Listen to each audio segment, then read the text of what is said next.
triangle wave is a signal where the amplitude ramps up for half of a cycle and ramps down for the other half of the cycle. In Matlab, we can synthesize a triangle wave. However, we don't have a built-in function called triangle in the same way that we could use the sine function, the square function, and the sawtooth function. What we can do is modify how we use the sawtooth function to synthesize our triangle wave. Let's take a closer look. Here are some steps that we can use to synthesize a triangle wave in Matlab. Now, because we don't have a built-in triangle function, what we're going to do is modify how we work with the sawtooth function. Therefore, what I'm going to do is quickly recreate several of the commands I demonstrated before when we were using the sawtooth function. So here I'm going to create a time vector based on our sampling period. Say that it's a 1 second long signal. Transpose this array from a row vector into a column vector. Create a variable for the number of cycles per second. And now we can enter these things in our sawtooth function. 2 times pi times f times t. Just recreating what we saw before. So I can plot the signal that we created and inspect it. Here we've got a signal that repeats 4 times per second. As part of a cycle, the signal's amplitude starts at -1 and it increases in a linear fashion up to +1. Then it starts another cycle.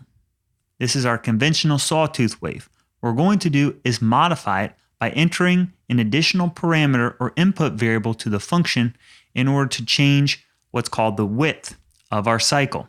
So here, what I'm going to do now is put in an additional variable, use that same function call, but put in an extra number here. This number is required to be on a range from 0 up to 1. I'll start out by putting in the number 0 and watch how this is going to change the signal that we create. So now I'll go ahead and plot this signal. Now what's happened is that we have a new kind of sawtooth signal. In this case, it starts at a value of +1 and it decreases in amplitude down to -1. This is the opposite of what we had before. So with the width parameter, we're saying that there's 0 width at the beginning before we reach this maximum value. Then we're going to ramp down until the end of the cycle. So we can now enter numbers in between 0 and 1 and see the result. As an example, let me go ahead and put in 0.25.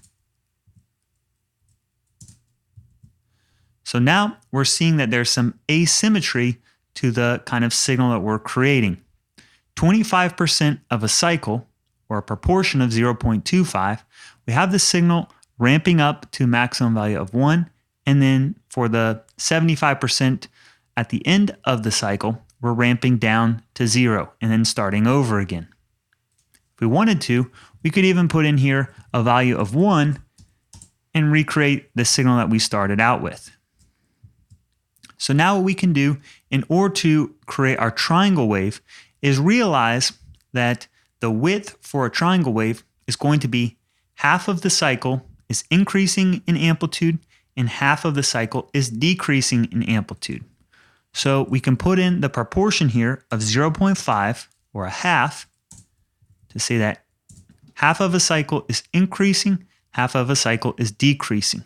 So when we want to create a triangle wave, we're going to hard code in to the function that our width is 0.5. So now what I'm going to do is synthesize a signal that we can listen to.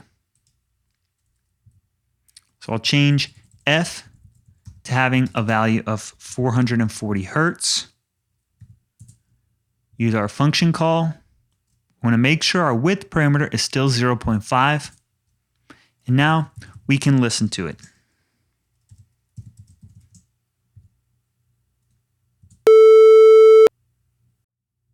And that's how you can synthesize a triangle wave by using the sawtooth function in Matlab.